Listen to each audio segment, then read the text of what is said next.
Fala galera, bom dia, boa tarde, boa noite, boa madrugada. Meu nome é Sidney Martins, professor de língua portuguesa aqui do LAC Concurso, no maior site de videoaulas do Brasil, quiçá das Américas. Então hoje nós vamos falar sobre redação. O negócio é o seguinte, na primeira aula nós trabalhamos as possibilidades de textos, que são 3, narração, descrição e dissertação. E aí nós priorizamos, obviamente, a dissertação, que é aquela estrutura mais cobrada na prova do concurso público, se não a única ultimamente. E aí nós trabalhamos a estrutura dessa dissertação. Nós definimos que a dissertação é sim a defesa de uma tese, ou seja, de uma opinião, de uma ideia, e que ela sempre é escrita através da estrutura prosa, que é uma estrutura de forma linear, ou seja, possui início, meio e fim. Agora, depois de feito isso, nós mostramos que para nós, adultos, iremos chamar de introdução, desenvolvimento e conclusão. Então, vamos lá.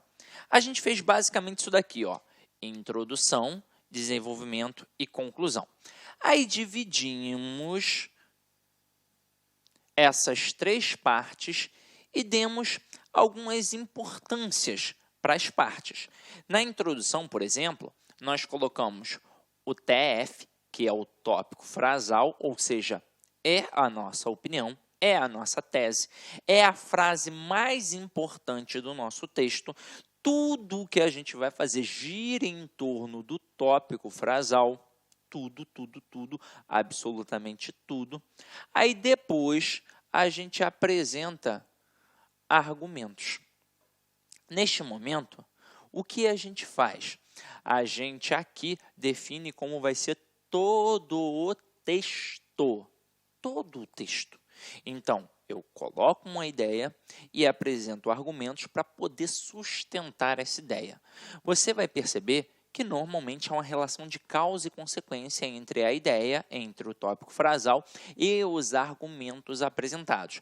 Como se o tópico frasal, a ideia a ser defendida, fosse uma consequência e os argumentos fossem as causas. Aí depois a gente vai trabalhar as causas nos parágrafos de desenvolvimento e, por fim, a gente tenta solucionar aquelas causas para aquele problema que está lá no tópico frasal não exista. Aí é óbvio que eu estou falando de uma situação social, de um problema social. Pode ser que o tema não seja esse, mas ainda assim a estrutura que a gente usa aqui serve para qualquer tipo de tema. Qualquer tipo de tema. Agora, aqui, como eu disse a vocês, eu defino quantos parágrafos nós teremos. Por exemplo, as bancas, elas ficam dentro do universo de 20 a 30 linhas. O ideal é até que você sempre se prepare para ficar dentro de um universo de 25 a 30 linhas, porque você vai perder ponto se você fizer menos de 20 ou se você fizer mais de 30. É óbvio que é muito mais fácil o aluno cometer o erro de fazer menos de 20, porque fazer mais de 30 é até difícil pela folha que tem ali, que já é pautada, coisa e tal. Agora, fazer 20 também é algo que talvez não seja muito bacana, porque demonstra, de certa forma, que você se esforçou ao máximo, que você, de repente, até tentou deturpar o processo, aumentando uma letra, colocando uma linha que não estava completa, para tentar chegar àquelas 20 linhas. Então, o ideal é que você tente sempre fazer mais de 20. Essa é a verdade. E que fique dentro do universo. Agora, para que isso aconteça, dependendo do tamanho da sua letra, levando em consideração como a gente fez antes, que tem cada parágrafo de 4 a 7 linhas, você tem de entender que você vai fazer 4 ou 5 parágrafos no total. Ou seja, ou você vai apresentar 2 argumentos, ou você vai apresentar 3 argumentos. Suponhamos que você apresente 2 argumentos, você terá 2 parágrafos de desenvolvimento. Desenvolvimento do argumento 1, desenvolvimento do argumento 2. E aí depois você vai fazer o quê? Aprofundar o tema para lá no final você fazer a retomada da introdução mais a síntese do tema. E agora cheguei aonde eu queria. Aqui é o seguinte.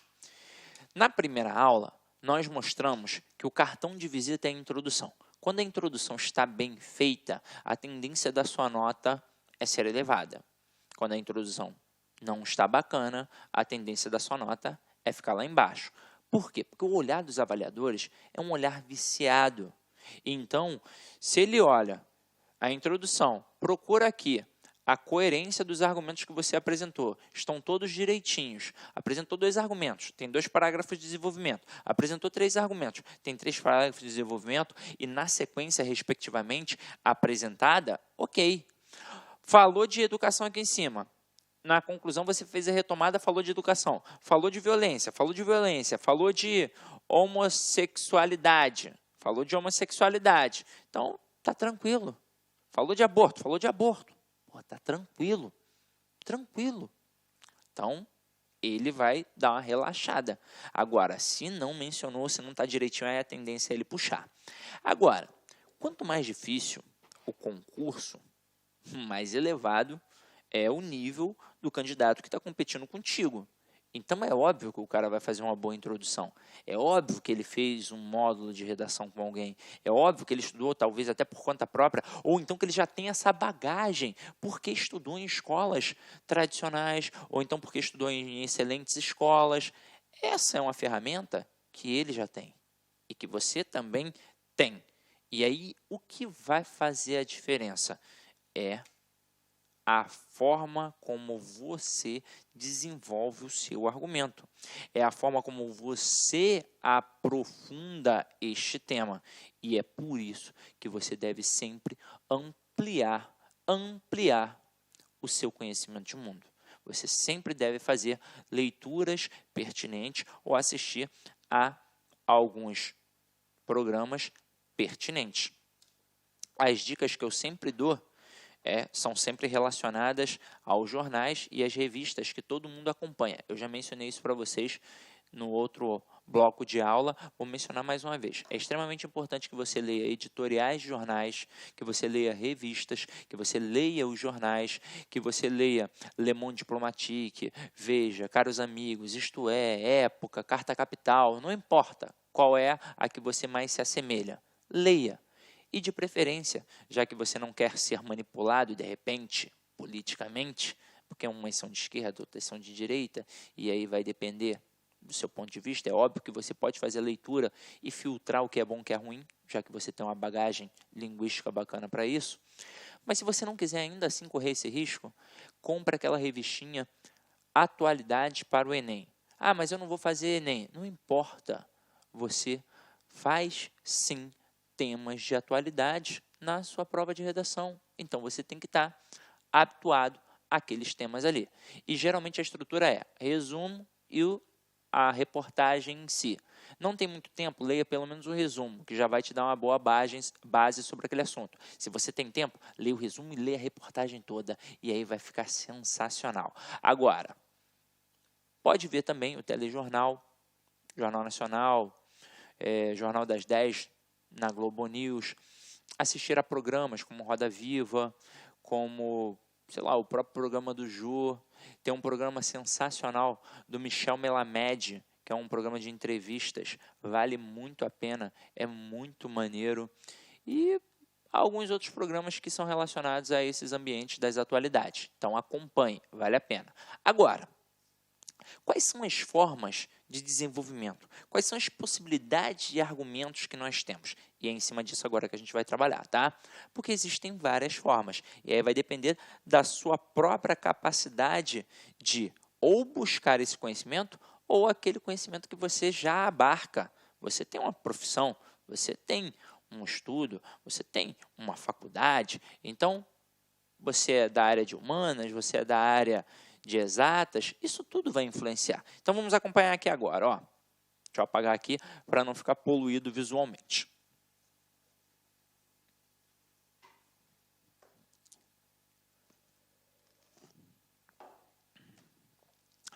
Opa, ainda está poluído. Então, acompanha aqui. Ó. Os parágrafos de argumentação têm por fim apresentar justificativas que respaldem a tese do texto. Um erro frequente dos candidatos é escrever parágrafos de desenvolvimento em textos argumentativos sem argumentos. Então, no final das contas, o que o aluno acaba fazendo? Ele acaba fazendo um texto meramente expositivo e ele não apresenta nenhum argumento. E não dá para fazer isso, né, galera? Então, vamos lá. É nos parágrafos de argumentação que o candidato deve mostrar com mais destaque seu conhecimento sobre o assunto. Os espelhos de correção dedicam itens especiais a esses itens. A gente tem o que a gente chama de macro e de micro. Então, eu vou corrigir uma redação, eu vou pensar na macroestrutura do texto e vou pensar na microestrutura do texto. Essa parte aqui do conhecimento do assunto, ou seja, do tema, como é que eu vou desenvolver, tudo isso é relacionado à macroestrutura do texto. Tudo isso. Então, vamos supor, sua redação vale 20 pontos. 20 pontos.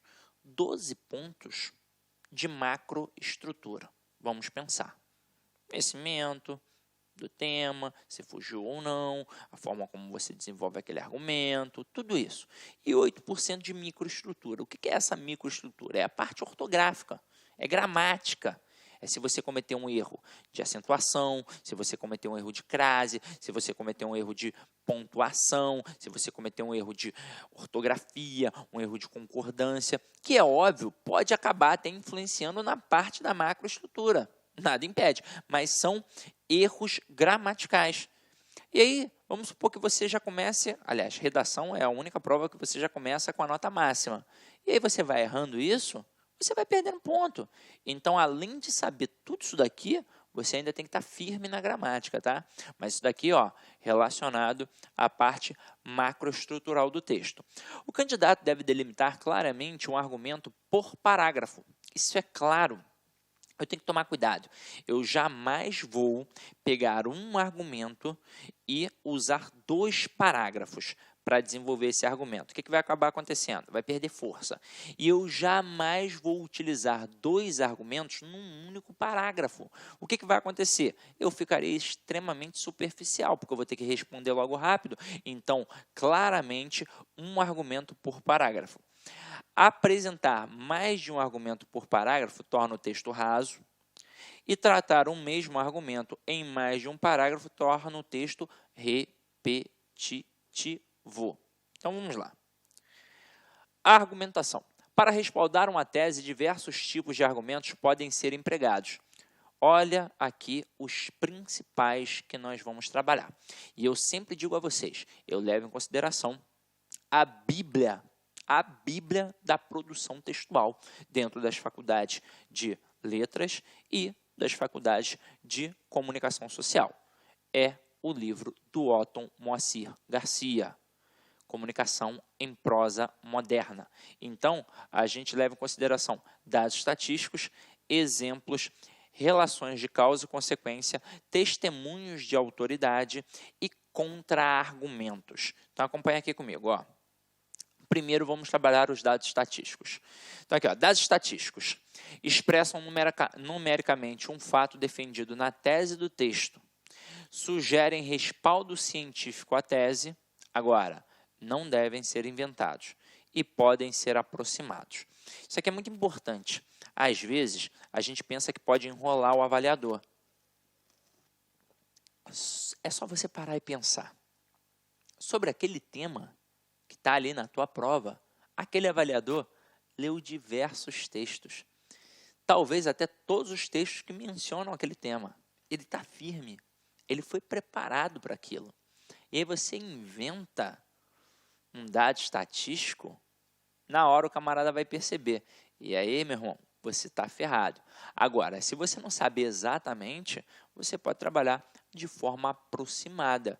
E aí você não vai correr este risco, ok? Agora, acompanhe aqui comigo um exemplo de um texto mostrando essa concepção do dado estatístico, como isso pode influenciar para a questão do argumento, para que eu possa convencer, para que eu possa persuadir. Então, vamos lá, ó. Os investidores já perceberam que a classe C cresceu quase 20% a mais em relação às outras dos últimos anos. E aí, olha que interessante aqui. O camarada está falando da classe C, né? Classe A, rico. Classe B, classe média, né? Classe média alta. Classe C, teoricamente, o povo que melhorou a sua possibilidade de aquisição de produtos, né? Ou seja, melhorou o seu consumo. Aí, olha só que interessante, ele bota quase, ele diz que cresceu quase 20%, ou seja, ele não diz que são exatamente 20%, ele não coloca 19,3%. Por quê? Porque ele não quer inventar, ele está trabalhando de forma aproximada, ou seja, leu sobre aquilo e está apresentando um dado extremamente aceitável por qualquer avaliador. Cresceu quase 20% a mais em relação às outras nos últimos anos. Essas outras são as outras classes, principalmente as que estão acima. Ou seja, tem mais pobre que rico, isso é notório. Até mesmo porque rico normalmente só tem um filho, né? Ou dois. Pobre é que tem um montão, né? Tem 10, tem 8, tem 6 e por aí vai. Agora, não vou nem querer entrar numa análise sobre isso, até para não, de certa forma, ser compreendido de forma equivocada, mas é algo que é preciso. A população pobre é maior que a população rica. O problema é que a população rica detém mais dinheiro, aliás, detém quase todo o dinheiro que a população pobre não tem. Só que aí, olha a linha de raciocínio. O investidor, ou seja, o empresário, ele já se ligou que a classe C cresceu quase 20% a mais que as outras classes. Então, é um público-alvo. É um público para o qual ele pode trabalhar. Depende do produto que ele vai produzir. Aí ele diz aqui, cada vez mais torna-se interessante o comércio não de itens de luxo, mas de bens para a classe média baixa. Os pequenos empresários precisam atender melhor essa parcela da população que cresce de forma vertiginosa. É basicamente assim, eu vou vender uma lancha de 18 milhões de reais, pensa comigo, eu posso vender. Tem, por incrível que pareça, tem. Lancha de 18 milhões de reais. Aí eu vou vender quantas? Vou vender 5? Durante, sei lá, um ano inteiro? Talvez. Vou vender 90 milhões de reais. Né? Tá acompanhando a conta. Agora, eu posso nem ter a capacidade para produzir essa lancha de 18 milhões de reais. Então, já é algo difícil. Ah, mas Sidney, eu tenho condição de vender algo um pouco mais caro. Eu tenho condição de vender, sei lá, roupas que o vestido custe 3 mil reais, 5 mil reais. Vou botar uma loja na zona sul do Rio. Beleza, tranquilo. Agora, mesmo tendo a condição de produzir uma loja assim, o cara pensa, pô, vou vender um vestido de 5 mil reais? Quem é que vai ter dinheiro para comprar isso? Porque se o cara vende uma lancha de 18 milhões de reais, pô, vender uma já tá tranquilo, garante um ano, né? Agora, vestido de 5 mil reais, quer saber? Vou vender vestido de 50 reais. E nessa hora, ele abre o leque, bota uma lojinha ali em Madureira, meu irmão, e ele vai vender pra caramba vestido de 50 reais. E ele pensa, pô, vou lucrar muito mais. Aí ele bota um em Madureira, bota um em Irajá, bota um em Rocha Miranda, bota um em Honório. E aí esse cara vai ficar rico, meu irmão. Pô, para e pensa. Esses camaradas que têm a barraquinha de pastel caldo de cana, todos ricos. Estão muito mais ricos que o dono do LAC. Então vamos lá, estou brincando. Agora acompanha aqui comigo. Entendeu a pegada? Ou seja, fora a brincadeira, né? Brincadeira à parte para a gente dar uma relaxada. O cara utilizou o argumento de um dado estatístico para mostrar que se essa parcela aumenta, é óbvio que vale a pena investir nela para a gente poder o quê? Vender e, consequentemente, lucrar mais. Agora, vamos trabalhar questão de exemplos. Isso aqui é interessante, ó. Justificam a tese do texto na medida em que apresentam um caso concreto a ela relacionado. Podem ser notórios ou hipotéticos, mas não reais e particulares. Se liga só. Aqui, o que seria isso basicamente? Notório é de conhecimento geral. E hipotético é que não é real, mas é uma possibilidade. Beleza. Mas por que a gente diz que não reais e particulares? Porque eu não posso, por exemplo, citar um exemplo do meu vizinho, um exemplo meu. Eu tenho que citar um exemplo de alguém que seja conhecido notoriamente, ou seja, de uma figura pública. Eu posso falar do presidente, posso falar do governador, mas eu não vou falar do meu vizinho. Aí eu tenho que tomar cuidado, não é verdade? Agora, não podem ser estritamente narrativos. O que significa? Se eu for mencionar alguma coisa sobre um presidente, sobre um ministro do Supremo Tribunal, sobre um governador, sobre um prefeito, beleza, tranquilo, é algo notório.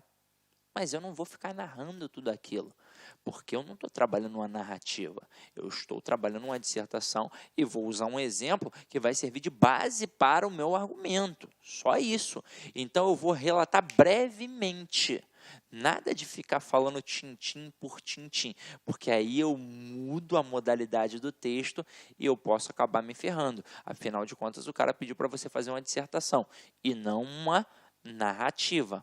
Muito cuidado, tá? Agora vamos dar uma olhada aqui na possibilidade.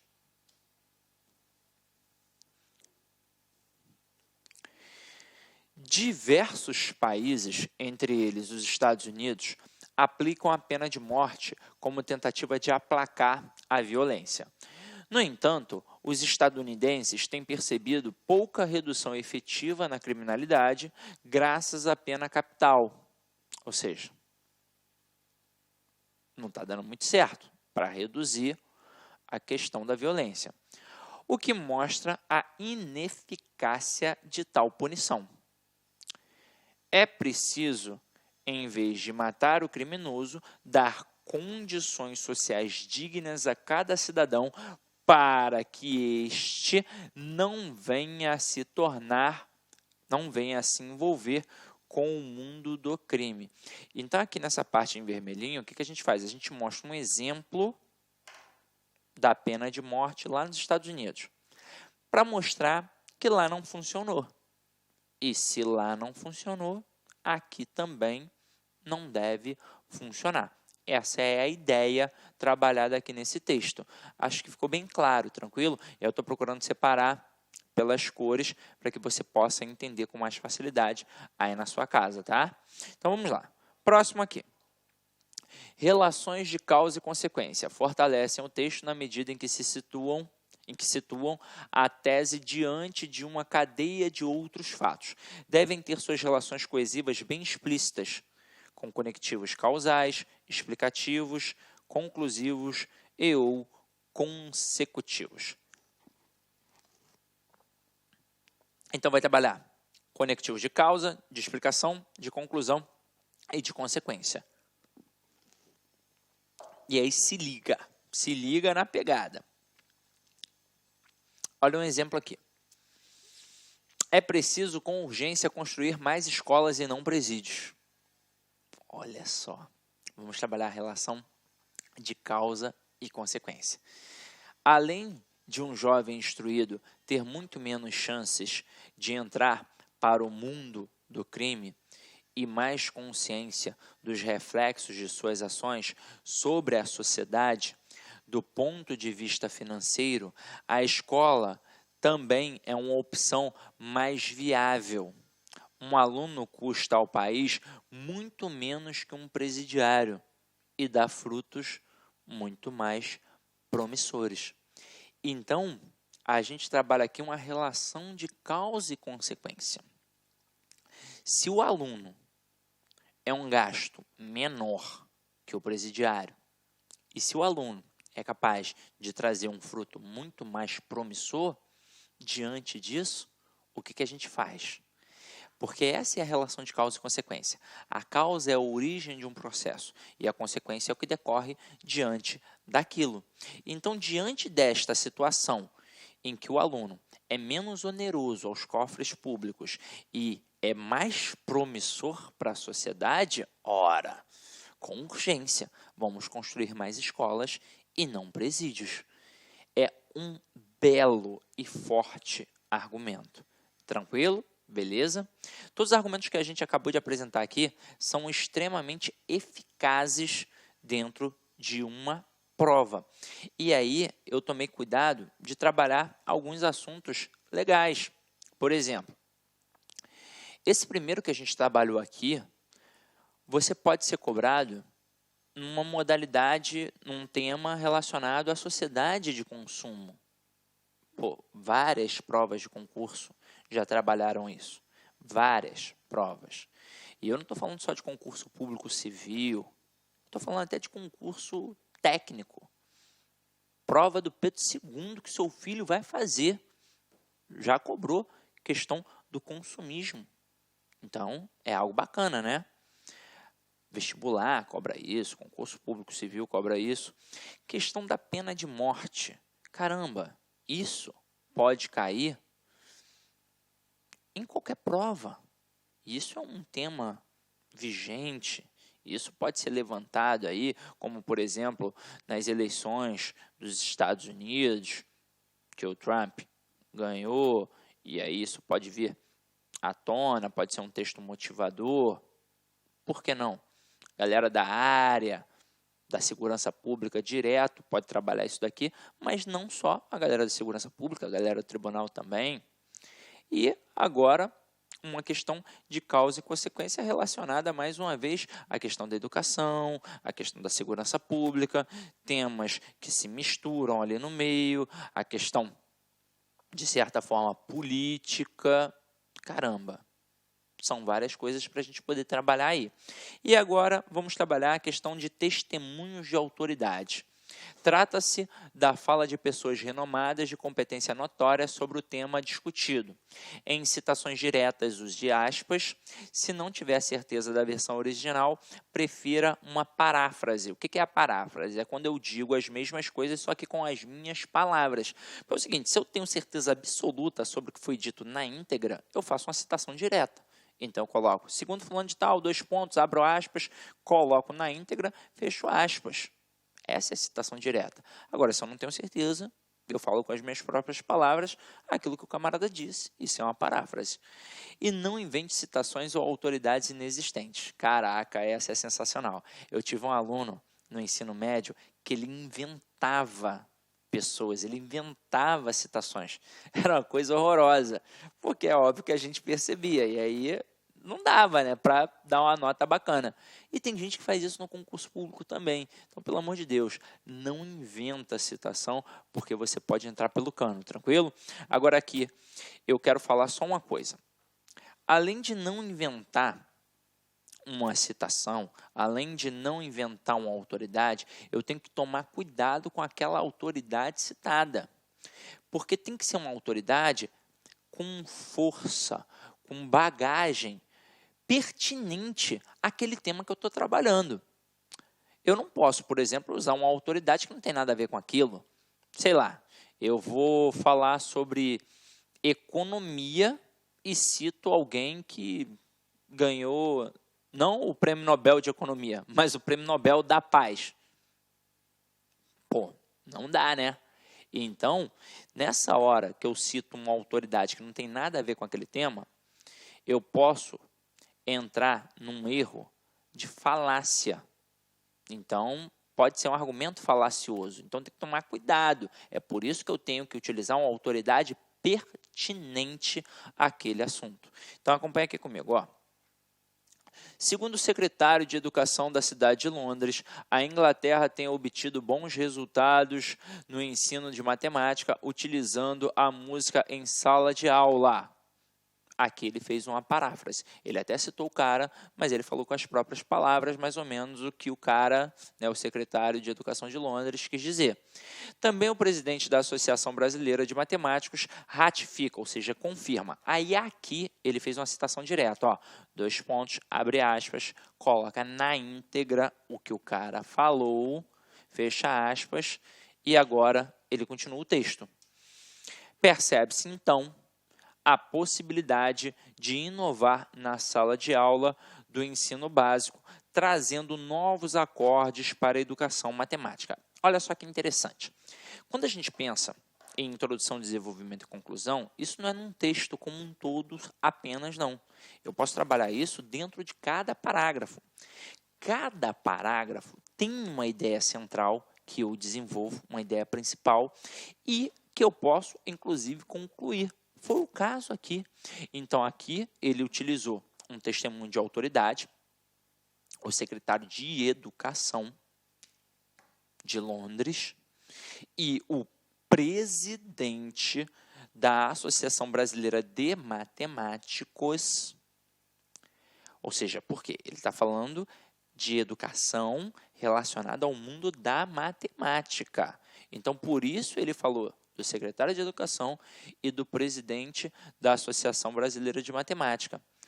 Ambos mostram que a matemática e a música, trabalhando de forma conjunta, trazem bons resultados. Até mesmo porque quem é músico sabe que música é matemática pura.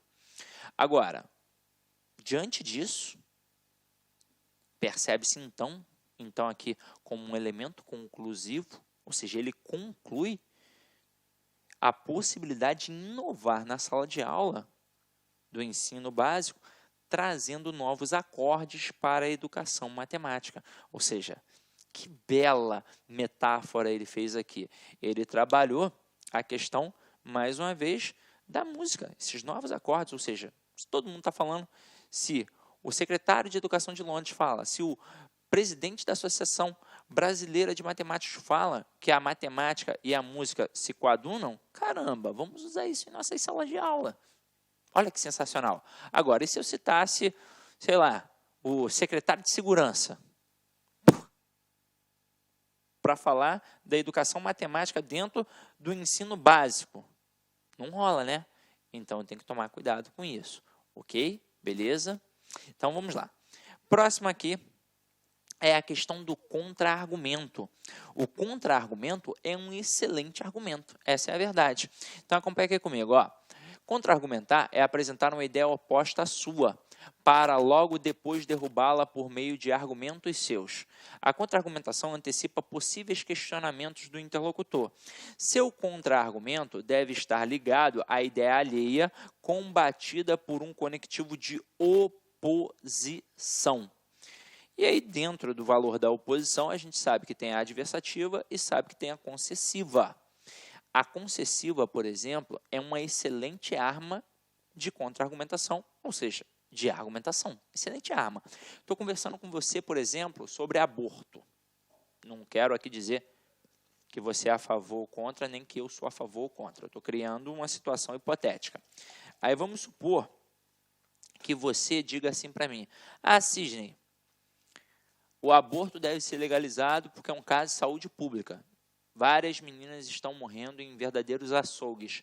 Aí eu vou usar uma concessiva para fazer parecer que eu estou te dando razão. Porque a concessão, a conjunção concessiva, ela é uma falsa concessão. Porque eu, na verdade, a utilizo para minimizar um argumento. Que argumento? O seu. Para depois, obviamente, levantar o meu. Então, eu digo assim, ó, embora seja um caso de saúde pública, parece que eu estou dando razão. Ainda assim é crime. E aí eu dou a paulada final. Então, eu diminuo o teu argumento para poder aumentar o meu. É assim que funciona a questão da contra-argumentação. Agora, vamos ver como a gente utiliza isso na escrita, na prova. Então, vamos lá. Muitos afirmam que a prioridade ambiental brasileira é a preservação da Amazônia. Olha só, muita gente fala isso. Que a prioridade ambiental brasileira é a preservação da Amazônia. Apenas.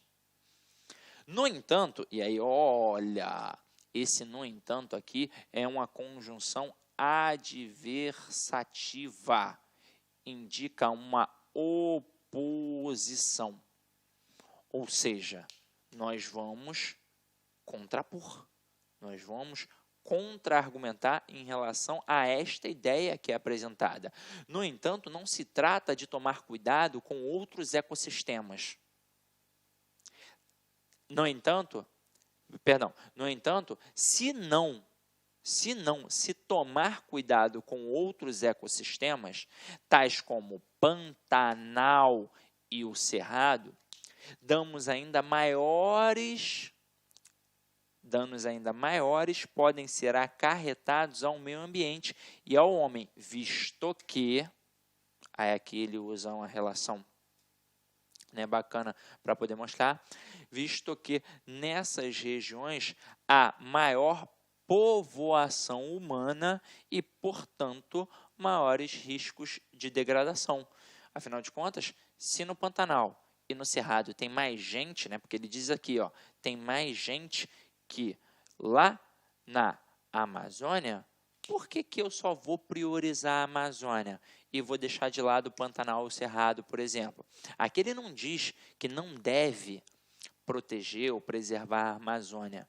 Ele diz que não se deve apenas preservar a Amazônia, que ela não deve ser apenas a única prioridade. Nós temos também de priorizar o Pantanal e o Cerrado, haja vista que tem maior povoação humana. Tranquilo? Beleza? Então, é isso, meu companheiro. A gente aqui mostrou as possibilidades de como você pode organizar o seu argumento. Ou é um dado estatístico, ou é um exemplo, ou é um contra-argumento. É assim que você vai fazer, beleza?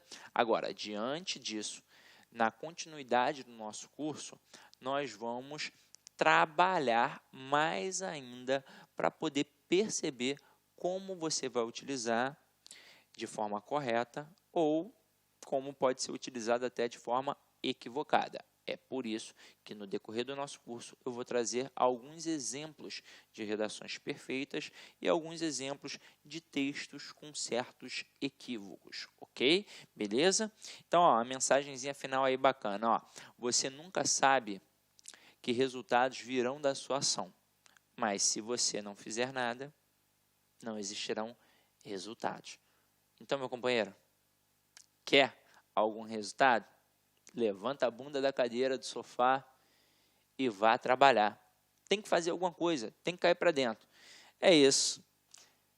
Avalie a aula aí, por favor. Afinal de contas, infelizmente, não é uma aula presencial, que a gente está ali, tete-tete, trocando a ideia, você me pergunta na hora, eu consigo sanar a sua dúvida.